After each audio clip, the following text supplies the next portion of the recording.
Jadilah bijak dalam menonton video ini. Semua muatan cerita dalam video berikut merupakan sebuah keyakinan nenek moyang dari suku Nias sebelum Anda lahir di bumi ini, yang kemudian memiliki keyakinan sehingga disebut Kristen, Muslim, Buddha, Hindu, dan lainnya.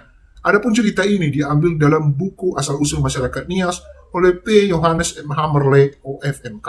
Di channel ini kami tidak membuat sebuah deklarasi dan mengangkat satu teori yang paling benar. Namun channel ini menampilkan semua teori, mite, cerita dari sejarawan, tokoh, dan buku yang beragam dan membuatnya dalam sebuah video.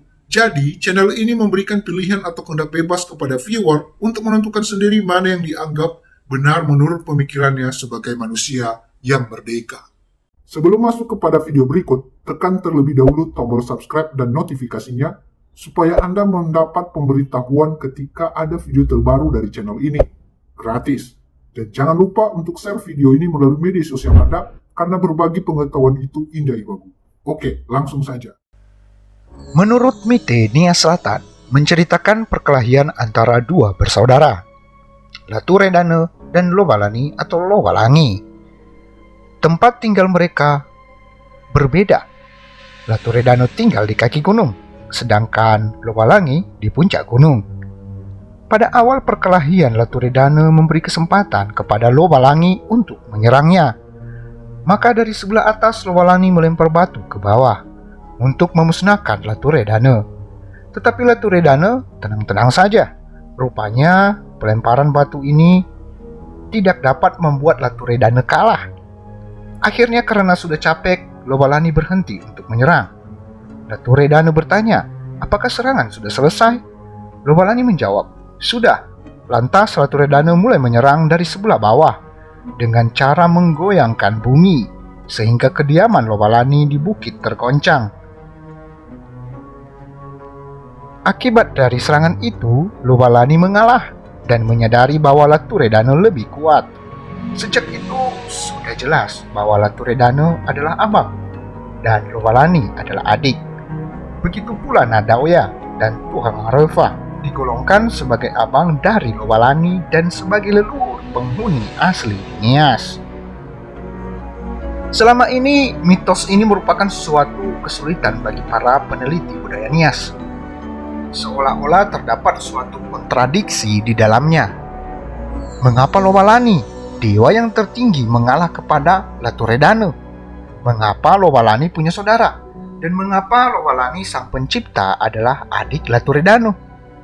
Padahal Laturedane dilukiskan agak negatif dan berperan dekat dengan iblis. Tempatnya di dalam neraka yang penuh dengan asap, Banarako Sujimbo-Zimboa.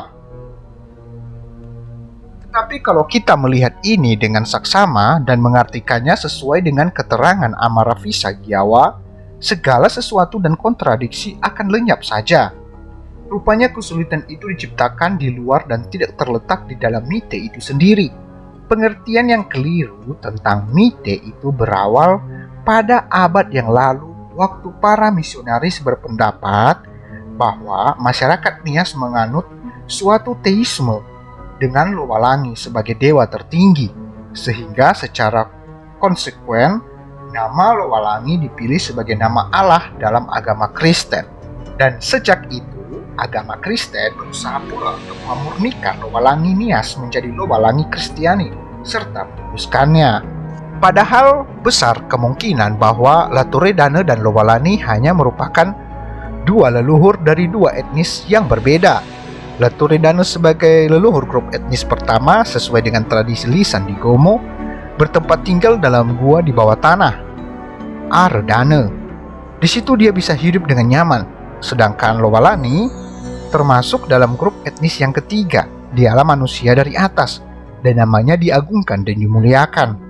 Tetapi kendati pun dia dimuliakan dan menganggap diri sendiri lebih hebat dibandingkan dengan Laturedane, namun dia tetap adik. Biar mereka berkelahi dalam mite, dalam adat istiadat orang Nias, Laturedane dan Lowalangi tetap disebut bersama. Kalau seseorang hendak membenarkan diri di hadapan pengadilan adat, dia mengangkat sumpah sambil berkata, "Dengarkanlah Lowalangi yang di atas dan dengarkanlah Laturedane yang di bawah."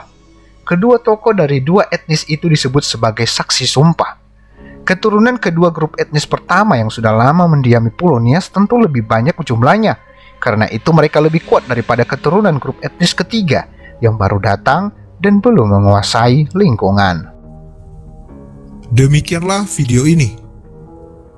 Kami tidak bisa menampilkan sebuah foto atau video karena cerita yang kami tampilkan ini merupakan cerita di masa lalu, bukan di masa sekarang. Jangan lupa like, komen, share, dan subscribe. Yahoo!